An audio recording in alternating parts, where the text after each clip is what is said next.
Hey, Emily, what's your favorite hole? You know, black, worm, glory, golf, donut. I prefer the blue hole, honestly. Well, my favorite hole is the 2003 Disney hit film, Holes. Very specific. Well, what didn't you know? This is the topic for today's podcast, holes. Do you like my intro? I don't even know what We're a hole-themed podcast, The Swamp, which stands for... Some whack-ass movie podcasting. I'm Dara, lover of some holes, but not all. I'm Emily, lover of most holes. But again, not all. Yeah. And, you know, and one hole that I don't really care for is Shia LaBeouf's hole. Yeah. And at the top of this podcast, I just think it's important that we make an announcement before we dig in to this movie. Jesus Christ. I think it's just important to address that Shia LaBeouf is a garbage human being. He's trash. And honestly, there's no need to even talk about him because he's the least impressive and least important part of this whole movie. Yeah. Despite being the main character. Honestly, the entire movie could do without him, generally. And we believe women here. And fuck that guy. He should never be hired again. Anyways, moving on. You can look up this story on your own time, but given that we are talking about a movie that does, you know, star a pretty shit person who's kind of coming up a lot in Hollywood news right now, it's just, you know, let's chop it off the top at the beginning and then fucking roll out from here. Yes. So this month we decided to all do listener requested movies. So a little while ago we both put up on our personal Instagrams, you know, like, hey everyone, what do you think? And we got quite a good number of, you know, write-ins, and then we take them all the time on our Instagram and Twitter as well, at The Swamp Pod. Even when we're not doing, like, themed, you know, listener-requested months or whatever, we're still always, you know, wanting to hear what you guys... But the minute somebody requested Holes, I was like, hell fucking yeah, because this is probably in my top favorite movies of all time. It's a movie that I think was probably very important for not only us, but any children that grew up in our generation. Yeah, I feel like I definitely read the book. I can't remember if it was, like, assigned to me in school or if it was by choice, but I think the book was definitely a part of a lot of 4th to 8th grade curriculum, you know, for kids our age. I think the book came out in 1998 and the movie came out in 2003. Yeah. So it was, you know, right kind of at the peak to be influential for people our age. And I think that, you know, nostalgia obviously plays a big factor into why I love this movie so much, but I fucking think it holds up. I think if I were to watch this film for the first time today, I would say, yeah, it came out in 2003 and it's a little hokey, but I think that this isn't a phenomenal film. It's not a phenomenal book, but it's a phenomenal story. I don't know if I can agree with you there. I think it's good. I think nostalgia is a massive factor. I just think that this movie is an absolute masterclass on how to balance different storylines, especially like that sort of like different stories that all come together in the end. Jen, what? What? That was my mom just came in to tell me that she has a crush on Bella's dad from Twilight. And that when they released the cast, she was like, is he gonna be Edward? Which is funny, but... I think the movie could have been improved if he was Edward. If he played Bella's dad and Edward, like a freaky... Not Freaky Friday, but like when somebody plays a twin of themselves. Yeah, the Parent Trap. Yeah. But I think a lot of movies attempt to do that whole, you know, like 8 different individual storylines that all are tied together by some piece, and I think it's rarely successful, but I think that this movie so beautifully layers onions, stories, generational. It's a story about a family and generations and what has happened to them, and I think it's great. I think it should be held on way higher of a pedestal than it is. Granted, it is pretty hokey 2003 type like visual cinema. Yeah. There's a lot of like slow-mo cuts, like bad transitions. I will say that, but I mean, it's no Pulp Fiction in terms of jumping around storylines that are interconnected, but I agree that it's definitely better done than, honestly, quite a few, like, critically acclaimed movies that try to do this. Yeah. I certainly agree with you there. The interlacing of the storylines between, like, Kiss and Kate Barlow and Sam with, like, the current period of, like, Stanley and Zero is quite good. But I mean, I think it's the hokiness for me that genuinely, unfortunately, it does take a bit away. But there's certainly tons of other early 2000s movies that have done it a lot worse. So I do give it a little grace in that respect. It definitely has that, like, I bet you're wondering how I ended up here. Freeze frame, and then Dirty Little Secrets by the All-American Reject starts playing. Like, it is very that. It is a Disney 2003 movie. Like, Okay. it's a DCOM. But the soundtrack is way better than any Dirty Little Secrets or anything like that. Every time I watch this movie and I hear this soundtrack, I'm pretty floored and just taken aback by how good it is. I forget every time. It's very smart, too. Exactly. It always pairs very well with the tone and the vibe, and it kind of is a little too nail on the head about, like, the lyrics of the song describe what's happening on screen. But That's like, not always a bad thing, though. Yeah. Like, if you ever watch, like, Sex Education or anything like that, their music does that a ton.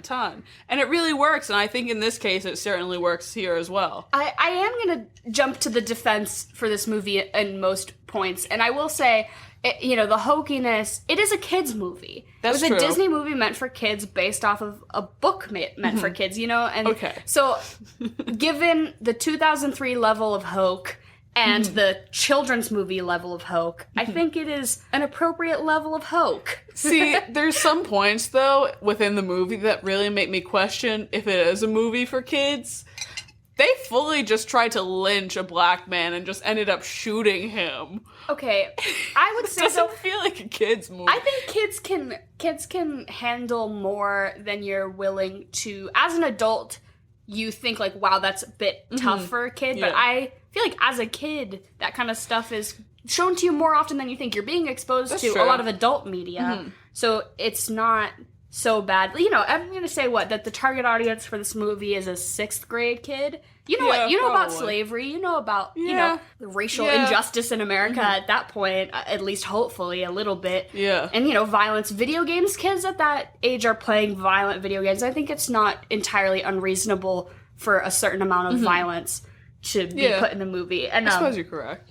and like they didn't want to reveal that this movie was about a juvenile detention center at first because they thought that parents like wouldn't want their kids to be exposed to like a movie about kids who were criminals. Yeah. But like it's very much the opposite of that, and I think it was smart for them to kind of conceal that plot point because it's not it very much humanizes the kids in the movie. They aren't bad kids. Kind of reminds me of the marketing for Brokeback Mountain when they marketed God. it as like a straight Movie with fucking Anne Hathaway and Jake Gyllenhaal with their baby. Jack Twist, more like Jack Nasty. Anyways, the 2 cowboy movies that happen in landscapes. So it all ties Would you together. consider this a cowboy movie? I mean, Yeah, John Voight wears cowboy boots and a hat the whole time. I'd say it's more a cowgirl movie with Kissin' Kate Barlow. it's an outlaw movie. Speaking of Kissin' Kate Barlow, so this movie came out in 2003, which was also the year that Kill Bill was released. And I just want to know who you think had a better female revenge arc, Kissin' Kate or Beatrix Kiddo? Okay. Beatrix Kiddo, obviously, because she just is she's just more of a badass and she's just fucking cooler, and that's Yeah. just a better movie. So that's Okay. just tough. But I do like that Kissin' Kate Barlow willed it to not rain. They killed her interracial lover, Uh-huh. and then the lake dried up. She made that happen. She was so spiteful that she changed the weather patterns, and I just think that's really cool. Beatrix is definitely a notable... She's a better character. Yeah, She's she's a notable force, but I mean, Kissin' Kate can fully control the weather, and you got to put some respect on that name for that reason. I will say, Patricia Arquette does a fucking phenomenal performance here because she definitely nails the, like, I'm the sweet southern school teacher. I love my children and I make peaches. and then, like, on a dime, she's a fucking stone cold murderer. Robber. Yeah. Like, she didn't even just kill the people who had wronged her. She started robbing fucking anyone. She was like, y'all Any are man. trash. Yeah, Yeah. she's like, y'all are trash, and I'm gonna fucking be a fucking badass cowgirl. And if you're a man and you've got money, I will kill you. and I just think that's iconic. Yeah, no. She's a role model, really.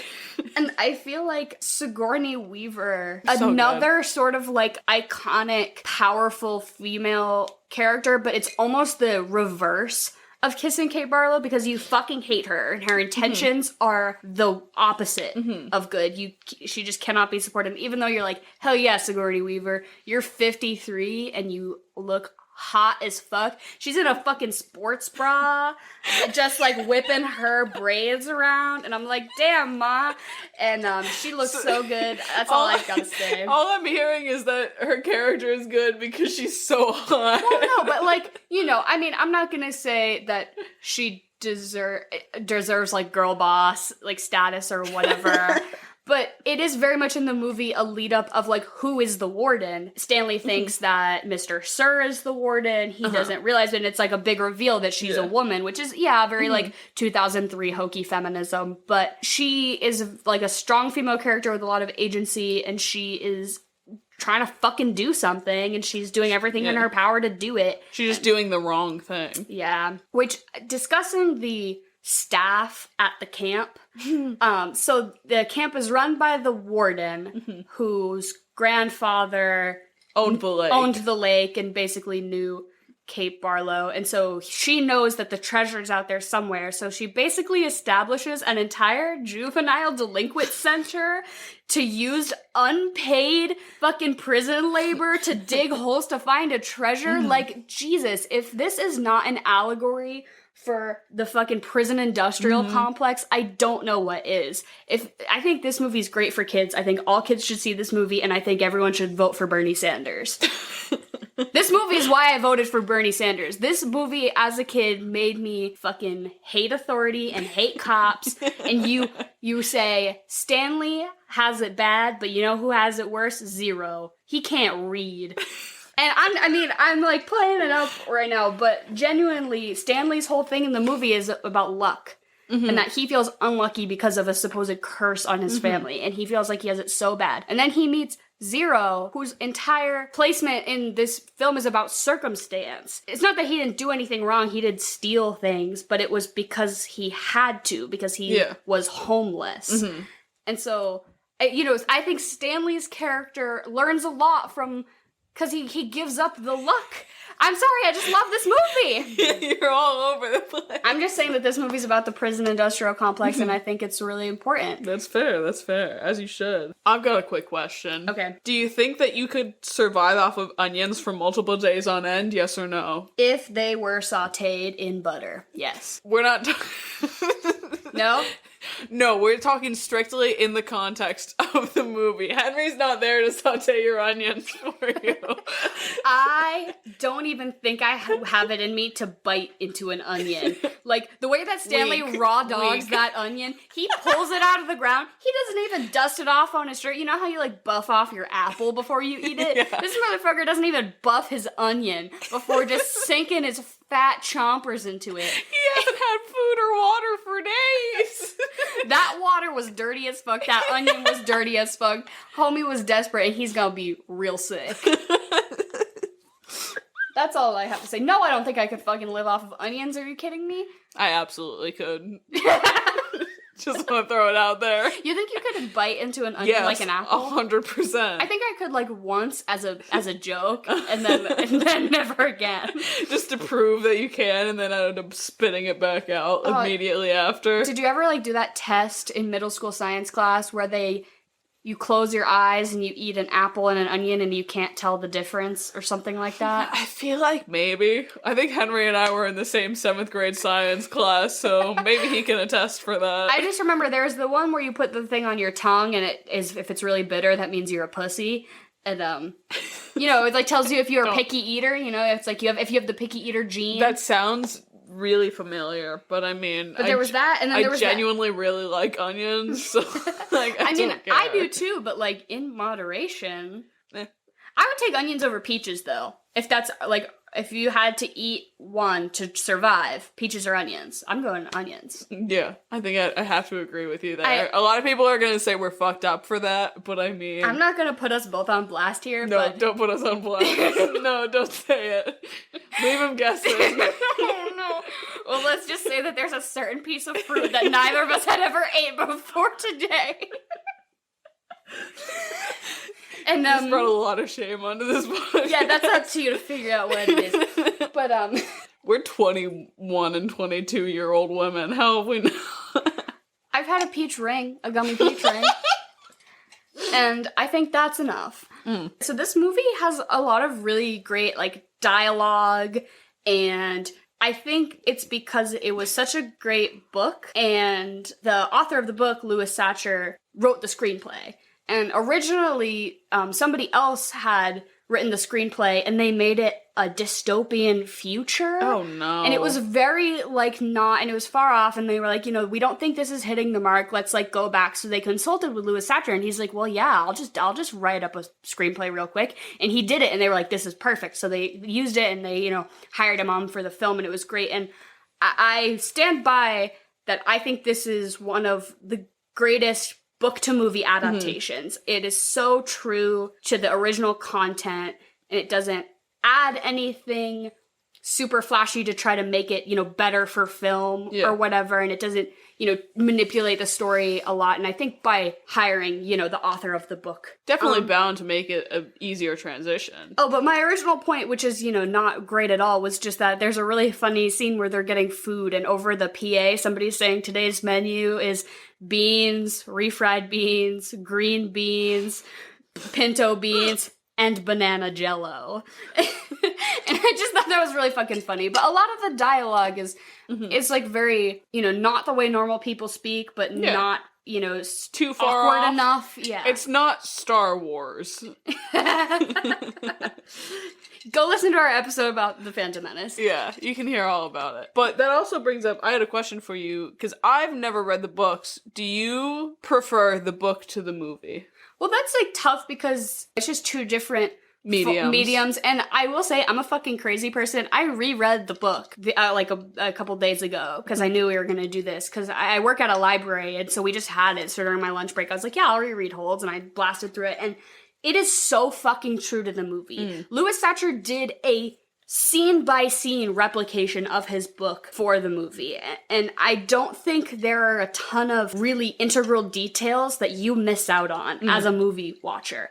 I think they really hit everything on the head, and I think since it's such a cool storytelling process, nothing is done without a lot of intention. Everything comes back around in one way or another, whether you notice it or not. And I would say that this is tough to pick because they're exactly the fucking same. The big difference is that in the book, Stanley is fat and gets skinny by digging holes. And they were like, we're not going to make a child actor gain and lose weight. That's fucked up. Yeah, that is fucked. But yeah, other than that, it's essentially, it's word for word. And so I think a lot of other cases where you can do film versus movie and have a pretty, back and forth discussion about what the differences are, this one you really can't. This also, I've just got a lot of questions tonight. This also kind of brings up, you made the point that they weren't going to make a child actor gain and lose weight because in the book, Stanley just gets ripped from digging holes. Well, he doesn't get ripped, but he can carry... He gets skinny. Well, yeah, he gets strong. Oh. He can carry Zero up the mountain, and he's like, holy shit, if I was still fat, we would both be dead. I, early on, watching this movie, was thinking, because Stanley is given the option between either going to prison or going to Camp Green Lake, and I want to know, which would you prefer? Because for me, there's a lot of pluses and minuses. I think... What are the pluses? What are the pluses? You get skinny because you're forced to do manual labor exactly. under a fucking... Dude, my summer bod is gonna be fucking big. Well, you know how much I could probably bench after that? I would say, though, it is kind of fucked up, because in the movie, they're like, your choice is either, juvenile prison or Camp Green Lake. And he goes, well, I've never been to camp before. And he goes to camp. They don't say, they're like, oh yeah, you're gonna go out in the desert where you will be abused and harassed by the people who are supposedly your like supervisors and caretakers, and you will be forced to do manual labor. They never explained that to him. Do you think prison would be much better though, considering it's pretty much the same thing, less work, but you just get to live in like a 4x4 box? Well, I would at least prefer to be able to roam around a little bit. You know what I mean? But also, hold on, the one thing that's really holding me back from being like, I would choose Camp Green Lake is the idea of having to sleep in like 80-degree weather in a tent. I couldn't do that. I mean, I don't think they have AC in prison, but They've got some temperature control, at least. I know they've got at least one thermostat. I mean, my knowledge of what day-to-day life in prison is like is entirely informed by Orange is the New Black, which, let's go. And, and a day trip to a prison I took when I was, like a field trip. You took a day trip to a prison? A field trip. Yeah, I went to... What field trip? We went to the same school. No. I went to academic summer camp. Oh. Where I, like, took classes over the summer, and I lived out of college because I was a nerdy kid, and I took it was called Adolescence and the Law, and it was like a law course for kids, but so you got to go to a prison for a day, and we got to like walk around. We ate lunch with the prisoners. Oh my god! It was like, did you eat the prison food, or did you bring your own you brought your own lunch? They picked like 5 prisoners who were like on good behavior, and we all ordered takeout, and they got to eat the takeout with us because they like did a Q&A with us, and they like talked about what it was like to be in prison. Like one of them had killed his mom or something. Yeah, they like picked a pretty wide variety of one of them. It's like, oh yeah, I'm just here for like, 18 months for some low-level drug crimes. One of them's like, yeah, I'm a murderer and I'll be here for the rest of my life. Fun and educational day, but still, fuck the prison system. We're lucky to live in a state where things are run better than average. Yeah. I mean, things aren't great anywhere in America, but I feel lucky that Massachusetts at least has its shit together in some departments. Yeah. But anyways, I don't know if I would choose prison or Camp Green Lake because I don't like to dig, but I also don't like to not get skinny. So I don't know, maybe I feel like maybe the camaraderie you build at Camp Green Lake is better because you're having a shared experience of the hole digging, whereas I think you can have a lot of different experiences in just a general prison. Yeah. But sure. Like everyone is kind of equalized there. So maybe, I don't know. I think I would probably, if somebody threatened to murder me, my heart would just combust on its own and I would drop dead. If somebody even told me, they're like, oh yeah, you are found guilty for a crime, you're going to prison, my body would just shut down. So I don't even have to worry about that. Yeah, no, that's fair. Yeah. If you had to have a nickname, so all the kids have nicknames, they're like, they have like armpit zigzag. I don't know. What do you want I want my nickname to be like Juicy Booty. Or I just don't. They're giving kids names like Armpit and Caveman. I just don't think they're gonna give you such a flattering nickname as Juicy Booty. Or what about? I would want to be called like You could be like Four Eyes or something really like. No, like X-Ray. Really, is the kid with the glasses. Really uninspiring nickname. I'm trying to think. I'd like to be something like Short Stack or something like that because I'm just fucking 5'3". I think they should call me like UTI. That's a good one. That's on brand, but you'd have to tell. I'd have to disclose my medical information to get that nickname. I don't know. Where's some other funny nicknames? It could be like Stank Ass, Swamp Ass. Swamp Ass. We could be Swampy. Yeah, Swampy. Hey, yo, Swampy. They've just listened to the podcast before and they're like, hey, yo, it's Swampy. I like, though, they do explain, like, a lot of the kids' nicknames, like the X-Ray is because he wears big glasses, Armpit is because he smells bad, Magnet is because he steals things. Yeah. So I thought that was funny. I don't really know why they call him Caveman. They just say he looks like a Neanderthal, which I guess isn't too far off, but... Yeah, I don't know. I don't feel like I have any, like, really outstanding character features that they could call you, like, a, baseball cap. Yeah. like thrift store sweater. Hey, yo, Goodwill. You know what? Honestly, I'd be flattered. Yeah, just not Salvation Army. Fuck that. They could just call, but I was like, they could just call me, like, slurs. Yeah, at least they weren't calling each other the N-word, you know?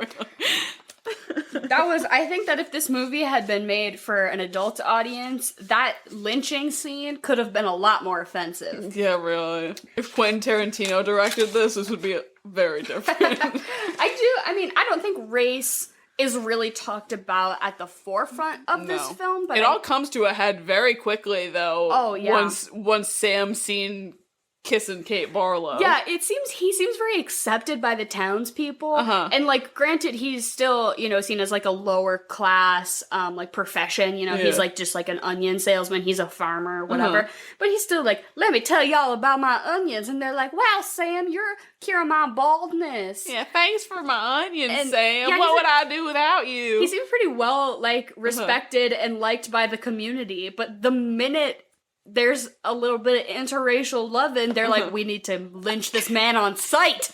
What are they gonna do without the onions in their town? They're willing to sacrifice their beliefs and values for the produce of this town? Apparently. I guess. I'd like to try harsh. this man's onions. They must have been top notch.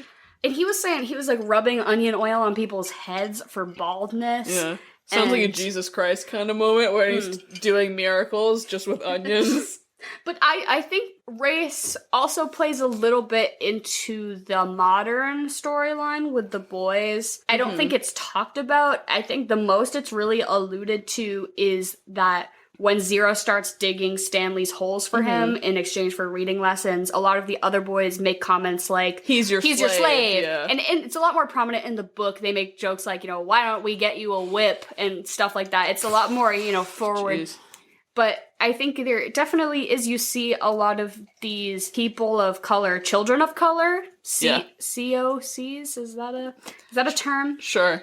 I don't know, but they are describing, coming from less fortunate backgrounds, and then they ended up here in this situation where they're basically being exploited for labor. Yeah. Very, like I said, it's very parallel. Yeah, very reminiscent of today. But I think it was a really, it's a very aware casting choice to make a lot of those boys not white.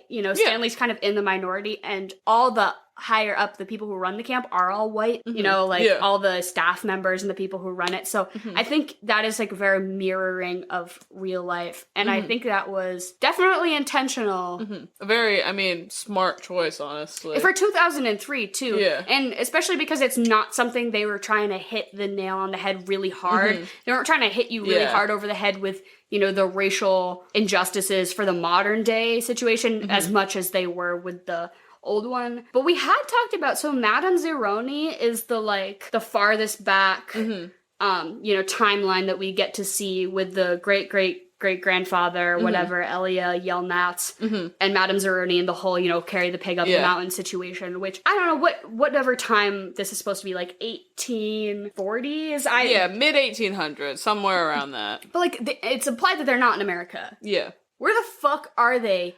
I have no idea. In mid-1800s America, that Eartha Kitt is a land-owning fortune teller. They're not in America, that's for sure. You see him going, like, Elia Yelnats going, and he's on a ship over to America and all that stuff.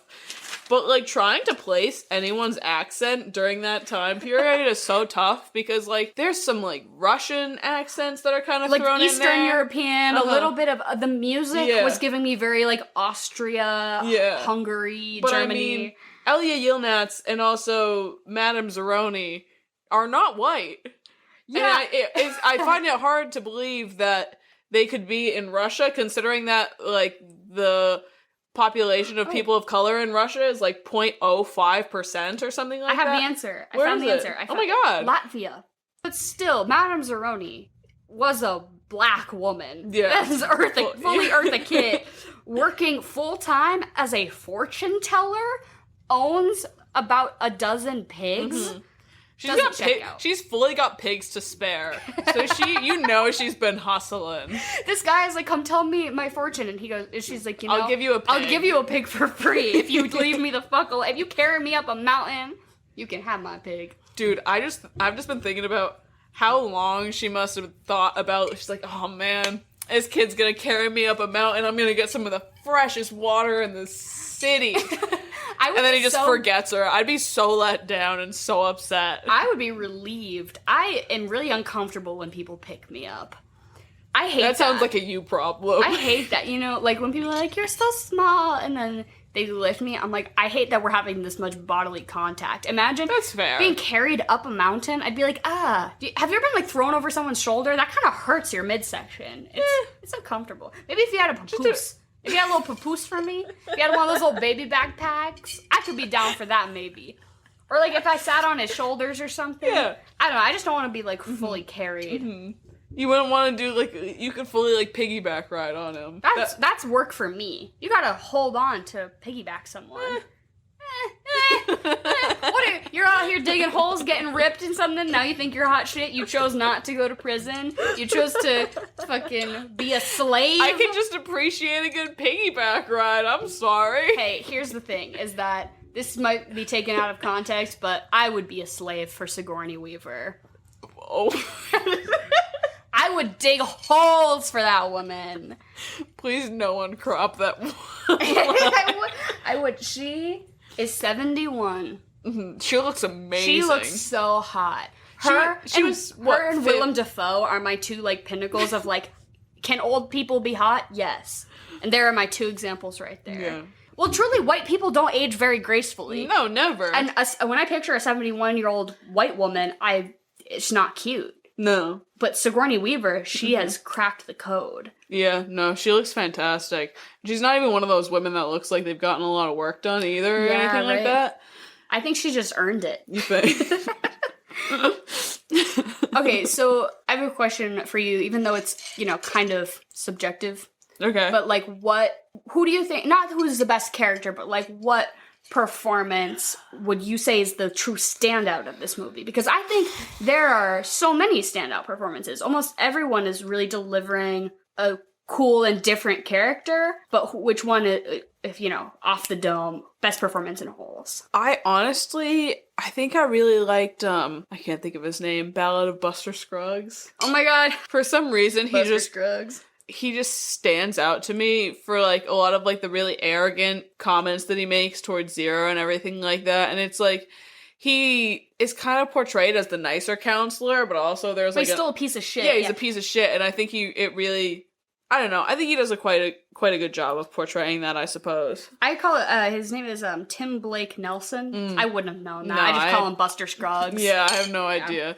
But for some reason, he is the first one that kind of jumps out to me. I also I really enjoyed the character of Armpit a lot. I thought he was funny, made me laugh a little bit. Yeah, I don't like child actors often, but I think that they gave each kid enough airtime to get a personality out of them, but not too much that you're annoyed that you're watching child actors, at least for the background characters. Yeah. And I think with a movie that has kids in it, you have to balance it out with really strong adult actors. Because the kids can't be the focal point all the time. And, like, the thing that comes to mind with me is School of Rock. I hate child actors, but I love School of Rock because you have fucking Jack Black carrying the ship, that movie, where you're like, yeah, every kid in this movie is maybe a little bit annoying and not very talented, but it's not about them, it's about Jack Black, who's awesome. So, but I feel the same way about this movie, where you have a lot of, child or teenage actors, but it is equally balanced by Sigourney Weaver, Jon Voight, Buster Scruggs. Yeah. Even his parents, Henry Winkler, and the bus driver from Forrest Gump. Yeah, no, I do love some Henry Winkler. The grandpa Winkler. is also, like, such a good character, even though he's got, like, 3 minutes of screen time, and I feel a very fleshed out character from him. I really enjoy his presence. It's pretty comforting. But I think who would you say? Yeah, my answer is Zero. Yeah, his is quite good. And I think that he was given a great role. I think, a mediocre actor could have still done a very good job with that character just because he's such a cool part of the story. But I thought that kid did a really fucking great job. I wish that guy's acting career had taken off a little more than it had. He should have the success, if not more, than Shia LaBeouf. Oh, 100%, yeah. But also, I will say that I think this is Jon Voight's best performance in anything he's ever been in, truly. What else have you ever seen him in besides National Treasure? National Treasure? I don't know, he's in stuff, you know? He's in stuff. I didn't know that he was Angelina Jolie's dad until, like, a couple weeks ago, and my mom and I were talking about, like, famous people who have famous parents, and, like, famous people who are famous because their parents got them in the industry, and she was like, oh yeah, Angelina Jolie. I was like, what the fuck? And she was like, Jon Voight, and I was like, the dad from National Treasure? That goofy motherfucker? Yes, sir. That goofy motherfucker made Angelina Jolie. You better believe it. But he's just so goofy in this movie, and he just, like, I think he so embodies that, like, that kind of guy, you know, like, kind of on edge, thinks he's better than everyone else. I really liked seeing him moseying around after with the dark, guns, trying to shoot all the lizards. Which, also, can we just take a minute to talk about the lizards really quick? Because you brought up the really interesting point that all of the lizards that were used that weren't obviously CGI were bearded dragons that they, hired for the movie. But also pay them an equal wage. Do you think there's a bearded dragon union? Like desert animal actor union? Because I always think about horse actors. Like Game of Thrones, when they have big battle scenes where like horses are just falling down. There's famous horse actors out there. I believe it. I couldn't name one. But I remember watching a Saoirse Ronan interview, and then she had like this famous horse that was supposed to be really good, like in like that movie Mary Queen of Scots, and then it just, that no one saw. Yeah, it just wouldn't work. The horse was like, "No, I won't do what you say." But like, they're like very famous horses for movies, which is just an amazing concept. Horses terrify me, and I would never get near one by choice ever. I've been thrown off a horse before. Did I ever tell you that? Oh my god, no! I would die. I just always think if they kicked me in the head, it would crack my skull. So I don't want to get near that shit. It hurt really bad. But yeah, I think about like when horses fall over. That's a lot of weight hitting the ground. Tons. But anyways, there are horses in this movie, actually. I was gonna say there are no horses. There's a couple horses. Yeah. Patricia Arquette rides a horse. I wish she stood up on it. That would have been badass. Yeah, that'd be hot. She could ride the horse standing up. She probably could if she really wanted to. Objectively, who's more of a baddie in this movie? Okay. Patricia Arquette or Sigourney Weaver? Patricia Arquette, hands down. Yeah. She shows more more baddie energy. Yeah. All right, but back to the what were we talking about? We were talking about the lizards. So Dara mentioned this while we were watching the movie. The fact that every actual lizard that was used in this movie was painted with what was it, child safe paint? Yeah, it was like non-toxic child finger paint or whatever. Yeah, they were like hand painted all these lizards, which were like, it had to be an unpaid intern. Yeah, I want to, if anyone has any idea about who had to paint these lizards, please reach out to us. We just want to hear about the experience. It feels like, was it like those interns that go and take care of like the babies on set after birth scene? And they just slather them up with some jelly. With fucking Vaseline. Yeah, and just call them a day. They're like, Rebecca, come here. Take the oiled up baby. Swap it out for a new one. This one won't cry. Honestly, it's probably easier to work with some lizards just painting them. Yeah, right? Yeah. They were bearded dragons. And I just want to know, because we were talking like, you know, the animal unions of actors. And, you know, you have horses, right? Or you have dogs. And that comes up a lot. And you're like, okay, I'm going to pimp out my golden retriever. I'm going to get him into the golden retriever acting union. Yeah, he's going to play Air Bud. Some motherfucker who was waiting for this moment. Somebody who owned 50 bearded dragons and had been constantly putting out Craigslist ads. Yeah. Very well behaved bearded dragons. He hit the jackpot with this one. They were like, yes, we're going to put some non-toxic paint on these boys and they will be the star. Oh my god, imagine Dude, there were so many bearded This was dragons. the one opportunity. Do you think they had auditions? Do you think some other guy with less well-behaved bearded dragons came and he fucked up the audition? And this was his one shot. Where other movie has bearded dragon supremacy like this one? I wish I could say, but I think this is the only movie that really comes to mind when bearded dragons are at the forefront of the conversation. I am not an educator. Mm-hmm. I shouldn't be. You know, don't let me near your kids for profanity reasons. But I think that this book should be taught in all schools. And I think it is, you know, I remember it being in school a lot, you know, whether it was part of the curriculum or just something we were encouraged to read, like summer reading, whatever. Yeah.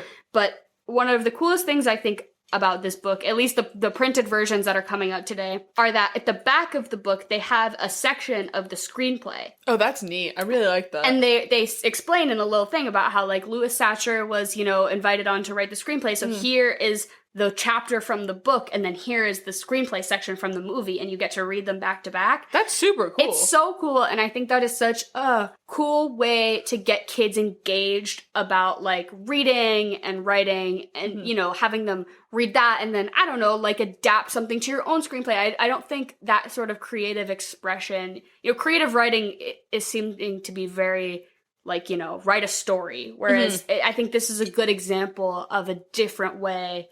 You know, take your favorite book, turn it into a screenplay. Yeah. Why the fuck not? Yeah. You know, and that's... Who's gonna stop you? I mean, maybe the guy that wrote it, because there's some licensing and copyright issues, but I mean... Then you can get into copyright laws with your 6th grade class, and maybe you will spark an interest in somebody who will be a great lawyer someday, you know? Exactly. But I just think that it's really cool that the movie to book adaptation is so true, because you can have a kid read this book and then you can show them the movie and you can say, like, look at, you know, how similar they are. Because I think it's really cool. I'm a very, like, I don't know, like, image-based thinker. Like, if I'm reading a book, I'm, like, watching it like a movie in my head a lot of the time. And so it's really cool to see that play out. Because, you know, you read a book and you're like, this would be an awesome movie, and then they turn it into a movie and it fucking sucks. Oh, yeah. Too many times. And then, and then you're just, like, so pissed in your heart because you're like, the movie I got to watch in my head was so much better than the shit they gave me. Whereas I think with Holes, it's exactly as you picture it, at least. A lot of movies don't do that, unfortunately. I think this one definitely, I mean, from your account, sounds like it holds up. What are some other really good book to movie adaptations that you can The first one that I can think of is The Hunger Games. I really loved that book. I read that book probably more than 5 times in, like, the 8th grade, and I really loved that adaptation. I think Catching Fire was pretty good too. The rest of it was kind of shit. Yeah. But I mean, I think those ones were really good. I read a lot of teen dystopian novels, just because I think that's the era that we grew up in. I mean, Divergent didn't hold Not up. as good, Maze Runner didn't hold up. I would say that Maze Runner was the best of those books, in my opinion, and came out the worst in the movies. You know, what a failure. Yeah, I've read part of The Goldfinch. Oh no, that was not. I didn't. Yeah, I hear the movie was trash. The movie was bad. Which is also, like, fuck Ansel Elgort. Yeah. The theme of this episode is men who suck, and at the top of the list is Shia LaBeouf. I was gonna say whoever killed Sam the Onion Man. True. Because Shia LaBeouf hasn't killed anyone yet, but who's to say? Yeah, I wouldn't cross it off just yet. Armie Hammer. Oh god. I'm really excited to see how all this plays out, TBH. Yeah. I'd love to have some insight. Whatever.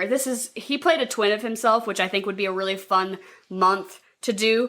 I have, like, a Letterboxd playlist, and it's people who play twins of themselves in movies. And it's, Armie Hammer playing the Winklevoss twins is haunting. Yeah.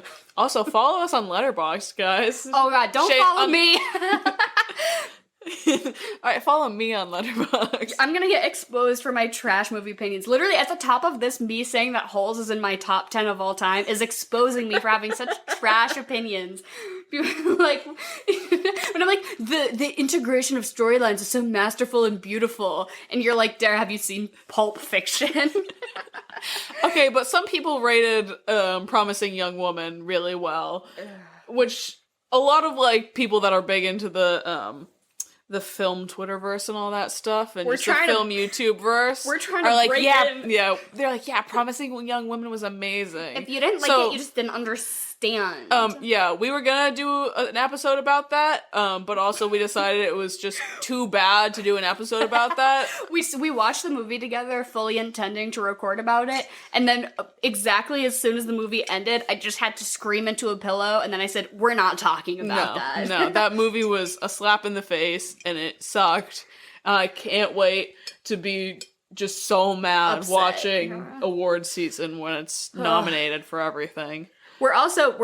So next month in April, we're gonna try to dig in a little bit to some award season movies. So if you're out there and you kind of follow the Golden Globes and the Oscars pretty heavily, like we do, feel free to definitely send us some opinions, some hot takes, because I feel like I never fucking agree with anything anyone No. says, Academy or otherwise. The only thing I think we could all agree with was Parasite's wins last year. So and true. That was the one time they made the right choice, and I can't wait to see them make all of the wrong choices again this year. Well, they have like 10 movies to choose from? How many movies came out this past year? Not very many. No, not many at all. But my mom and I started getting really into watching all the Oscar nominees purely out of spite, because we watched the Oscars the year Birdman won. And we hadn't seen it, but we were like, seems like a weird choice. I wish I was more educated on that. And then the following year, we're like, well, let's watch all of them so we can know how to feel next time. It's good. And I thought Birdman was not great. Yeah. Anyways, we're really diving away from holes. So should we get into our regularly scheduled segments? Yes. Okay, I, at the top of this, want to say that I think I have a pretty good idea for a snack Okay. pairing. Lay it on me. And I haven't ever made this or eaten it or tried Bold. it. Very bold. But I think if you are being very thematic and you're trying to combine onions and peaches, you know? Those are two Oh. very conflicting flavors. I'm really interested to see where you go from here. I know, so I think that the only way that this might work is that you get some sort of peach, like, jam, like a spiced peach preserve of Okay. some sort, yeah? You get a crostini, Uh-huh. goat cheese, Uh-huh. Some prosciutto. balsamic, maybe? Ooh. balsamic drizzle, the peach, and then, like, caramelized onions. You really put a lot of thought into Yeah, this, and I Gordon think- Ramsay, didn't you? Yeah, well, because I was looking up, like, Holes-themed cocktails, and there was one that was, like, make a peach Bellini, but then put a cocktail onion That's in it. fucked up. And I was like, what the hell? But then in my head, I was like, well, what is a good way to combine peaches and onions? And then, you know me, my brain went straight to charcuterie board. Of course, How of do course. we, the jams, the whatever. So yeah, I don't know if that would taste great, but I think, the balsamic will cut a little bit Yeah. from the sweetness, and you got the goat cheese and the crostini. That would be my snack idea. I would have to make it, obviously, before serving it Of to course, people. yeah. We I ate, think that sounds amazing. we ate chicken tenders. That also felt pretty good in terms of, this is technically a child's, And like, yeah, we- 6th grade movie, and that felt timely. It brought me back to my youth. Yeah, truly. We should have just had kid cuisines. Oh, stop. Maybe a Hot Pocket? Dungaroos. But we tried to make peach cocktails, and they came out like, they tasted like peach, but we were like, this isn't great. Yeah, no. But then we did like a peach, like Moscow Mule. Yeah, no, this was, the first cocktail that we made was pretty trash, I'm not gonna lie. It was peach vodka, peach juice, peach nectar. Yeah, we got some peach nectar, and then a peach slice or Seltzer. two, and then seltzer. It was plain. It was drinkable, but it was like, It was if very I plain. paid a lot of money for it at a restaurant, I would have been upset. But pretty much the better version of that drink. Peach is- vodka and ginger beer and lime. Exactly. It's essentially the same thing, but I feel like peach every ginger week, beer. every week we say, this is the cocktail, but if you just add ginger beer, it's better. Yeah. Last week we were like, yeah, fucking a martini, add ginger beer, Yeah. motherfuckers. put some seltzer in it. Yeah, no. Uh, For all the fruity little guys and gals out there, these are just our opinions as 20-something-year-old females. yeah, unfortunately, I think the peach flavors really lend themselves to cocktails that use, like, bourbon and whiskey. Like, I know, like, a peach Yeah. smash is, like, a thing where it's, like, bourbon. That sounds quite good, though. Yeah, I don't know. I don't really... That stuff gives me GERD. Whiskey gives me GERD. I gotta be honest with you guys. I like a clear liquor. Fair enough. We can't argue that. I'm not gonna get So- into it. No, can't divulge too much of my personal medical history on the podcast, despite the fact that I've nicknamed myself UTI. We should just upload your medical records with the pod next this time. Oh no, nobody can read through that many pages. Okay. So this is a tough movie to do fuck, marry, kill with because most of the main cast are children. I think not, though. I think there's enough adults. There's a good handful of adults that I feel like we could throw up on the board. I would say the majority of this cast are adults. I feel like it's a pretty... the main cast is definitely children, but there's like probably like a 50-50 ratio to adults that are featured. Yeah. So, I mean, I think there are really only like 7 or 8 children who are, and I'm going to say there are like 10 plus adults. I don't know. Anyways, fuck, marry, kill is not going to be any problem here because I'm going to need a second to think about this. okay. Because there's too many people I want to fuck. This is such a fuckable cast. They're all so hot. Who do you choose? Like Sigourney Weaver, yes, but then I am becoming part of the prison industrial complex, and I will not fuck a cop. That's for sure. I've got one. Okay, do it. Okay, so Sigourney Weaver, Sam, or Kissin' Kate Barlow. Fuck, marry, kill. Okay, well, out the gate, I am marrying Sam the Onion Man. Are you kidding? Onions for life. He has a donkey. You see how much he loves that donkey? How much he cherishes that donkey? Mm-hmm. He will put into his wife. He could build a house. He could build me a house on his onion farm. Granted, I wouldn't want to live in that era. I would be dead.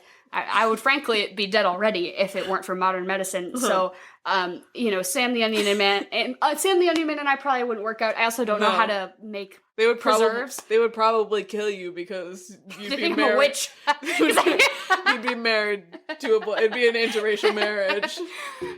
You saw how that worked out in the movie. Yeah, but we could be secret about it. It could be on the hush hush, you know. Okay, fair enough. So you're marrying Sam. Well, okay, if I'm marrying Kissin' Kate Barlow, they're gonna kill me too. They don't like gays either.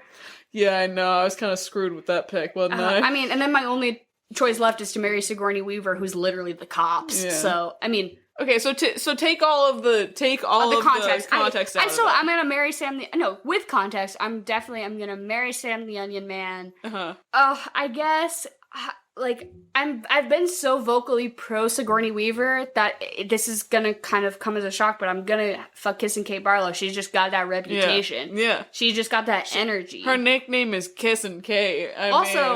She's a verse. That girl is a switch. She went from school teacher to outlaw that. She knows how to change it up. Yeah. And I like that. And I'll kill Sigourney Weaver because fuck her for exploiting not only just like prison labor, but youth prison labor. Yeah, that's especially fucked. Ooh.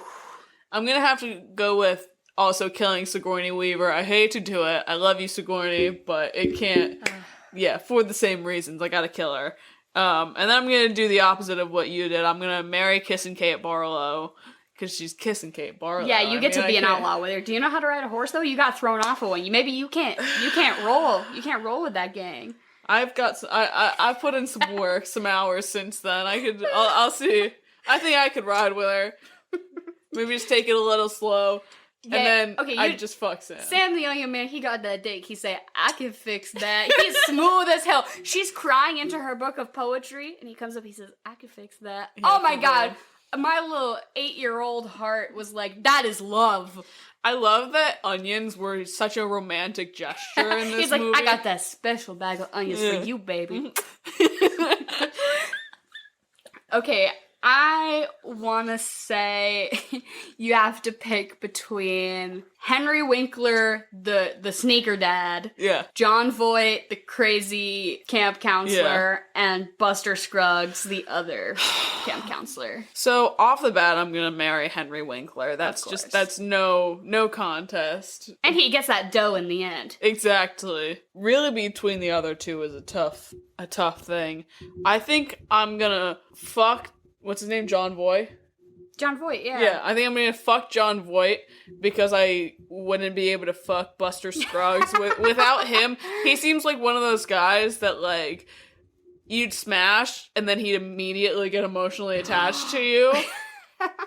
So I just couldn't do that. So I'm gonna fuck John Voight and then kill Buster Scruggs. Yeah, I've got to agree with you. That's a very fair assessment. Yeah, especially the way the movie ends. You know, Henry Winkler is the winner out of those three. Yeah. The other two kind of get their big Well, tuna it's just- comeuppance, and Henry Winkler ends up, you know, inventor of $1 million foot cream. It's Henry Winkler. There's not like, even out of this movie, I would still Oh, yeah. smash. What a guy. Okay, what about the whole movie?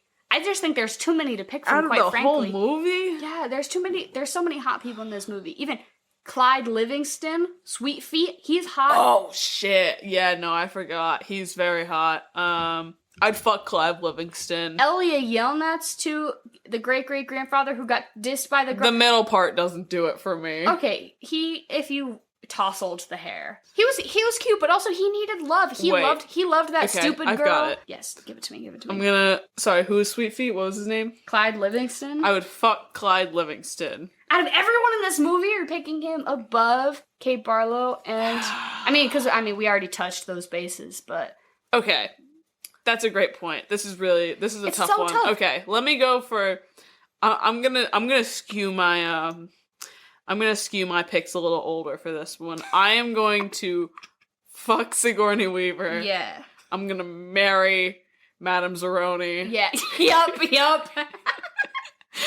And I'm gonna kill John Voight. Mm. Yeah. Why wouldn't you marry Eartha Kitt? Yeah, I just want to carry her up the mountain. Exactly. I can't. I'll build her a wheelbarrow. I'll wheelbarrow her Yeah. up the mountain because I can't lift. But, Yeah. I'll buy a donkey and have her ride on that up the mountain. do you think she can walk? I think that she can, but she just chooses not to because she's She, just. she wants to give that mysticism Yeah. about her. Yeah. The rocking chair adds a vibe. She doesn't have to at this point. I feel like, okay, I don't have a lot of desire in my life to be a parent right now, Fair. but like Zero's mom, Uh-huh. and then you get to be like the step parent of Zero, who seems like a really cool kid. That's true. Like that's a cool, I don't know, if you're gonna adopt a kid, like that's a cool kid to have, but I'm not saying that you should marry someone because you think their kid is cool, because that's a weird reason. Yeah. But she was trying her best. Uh-huh. But she's not my pick. I just thought it was worth noting. Yeah. Honorable mention? Honorable mention, Clyde Livingston's wife was really hot too. For a I didn't split, get a good... for a split second at the end when she was in the commercial, I thought it was Zero's mom, and I thought that the storyline was that like Zero's mom and Clyde Livingston were now like together. No, and I was don't like, think so. God damn, what a big tie-in. But no, Yeah, that didn't, would be. Yeah, that wasn't the truth. They were, Yeah, this movie has so many. Who to choose? I guess I'm going to marry the social worker. That's a good who, pick. Who saved Stanley. That's a great pick. She seemed really good at her job, Yeah. and I think she cares a lot about her work. Was Yeah. she a social worker or was she a lawyer? I think she said they kept don't calling her know. counselor. I don't know. I liked her, so I'll marry her. I keep basing my picks off of their career, and I just want our listeners to know that I'm not like seeking out arrangements like that. I'm not trying to like marry for money, Uh-huh. but it's just something that I'm keeping in mind Yeah. while watching these films. I guess I'm going to fuck. Oh my god, fuck. Yeah, I guess Sigourney Weaver. She's Sigourney Weaver, you know? Yeah, just that scene where she's like in a Calvin Klein fucking sports bra and a denim jacket, and she's painting her nails with rattlesnake venom. Like, How can you say no to that? Yeah, she's it for sure. I was like, how does little 15-year-old Stanley not have a boner right now? Are you kidding me? Jesus. I'm just saying, like, if I was a 15-year-old boy in the presence of a hot woman, of a hot MILF in a sports bra, I'd It's you know, fair. It's my fair. blood would be pumping too. And I'm going to kill the judge that sentenced Stanley because that's good. because he was kind of an asshole, and he also did not disclose enough information for my taste. No, that's very fair. Disbar that's very him. good. Yeah. Yeah. That's my Yeah. off the cuff, deep cut picks. This is some good choices. And what do you follow this movie up with? Christ. That's a tough question. Personally, this movie feels like one of those ones that I used to watch on Disney Channel a lot, and there would often be a double feature. And for some reason, the first thing that came to my head when you asked me that was the movie Sky High. I was gonna say Sky High! That was the movie I had in my head, Emily. I can't believe we are so in sync. I was like, in my head, I was like, should I go first? I already know my answer. It's Sky High. Yes, it's just, there's that pocket of movies from that time period that I think just really, really stuck with me. Holes, Sandlot, Yep. Sky High. Yeah, for sure. Sky High was that was probably one of my favorite ones. I thought you were gonna say the Cheetah Girls. No, it's not quite in the same vein. It's those that weren't like Disney Channel original movies, but they were like very adjacent. You know, like exactly. Disney adjacent. Exactly. Type like still live action. Yeah, Sky High was my pick too. Wow. No, should we fucking go? Like Kurt Russell, call me. That was certainly one of my top tier Disney favorites. I would say one of my earliest like movie crushes was from Sky High, the kid War and Peace. War and Peace. I don't exactly remember. He looks like Prince Zuko. I know exactly who you're talking he was about, like he was like the bad guy, but then he like kind of turns good at the end. Yeah. And his name was Warren Peace. That's so good. Yeah, no, that is fresh. I think I mean, you can't follow the movie Holes up with anything that's like too heavy-handed. Not heavy-handed, but too heavy, you know what I mean? Yeah, and like I would say like I always go for like the actor double feature. Yeah. And like we're not doing anything with Shia LaBeouf. And like, you can watch something with Henry Winkler, maybe. Yeah, or I would say like you could watch Alien. That'd be a weird choice. That would be a weird choice. That'd be a hard left cut, turn. Yeah. Or maybe National Treasure is another. That could be a good one, in the pocket actually. for me too. That could be a very good one. I get Ballad. You can watch the first 25 minutes of the Ballad of Buster Scruggs, which is all that you need to watch. Yeah, that's all I've got. What would you rate this movie? 1 through 10. I mean, is nostalgia factored into it? Yes or no? Yeah, just like somebody says, "Oh, Holes." Probably like a 7.5. I just really like this movie. It's got a very sweet spot. I think in probably both of our hearts. Is it actually worth a 7.5 out of 10? No, but it's kind of on the same basis of how I rated Star Wars, which I think I gave like a 6 or something like that. Oh, you're apologizing for your 7. I'm fully giving this movie a 9. Fair enough. It's just so personal. I think this is really a comfort movie for me. If I'm like in a bad state or whatever, I know, like I was saying, I watched The Holes this week, so now I know I'm gonna have a good week because I'm just like high off of the serotonin that this movie gives me. I like feeling validated in my childhood favorites, Yeah. Because there are some things that I liked a lot when I was a kid that I look back at now and I'm like, ooh, cringe, that was not good. But, something that I fully enjoyed to this extent as a 22-year-old that I really loved as a, 10-year-old. I'm like, wow, I had okay taste. Yeah, I'll give it a 9. I think this is...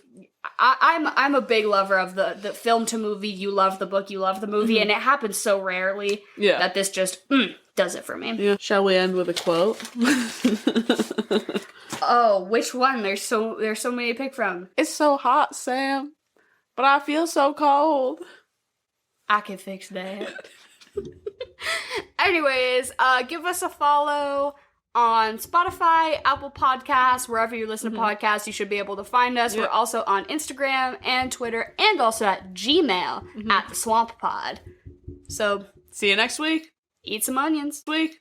Eat some onions. Week. Eat some onions. Week. Eat some onions. Week. Eat some onions.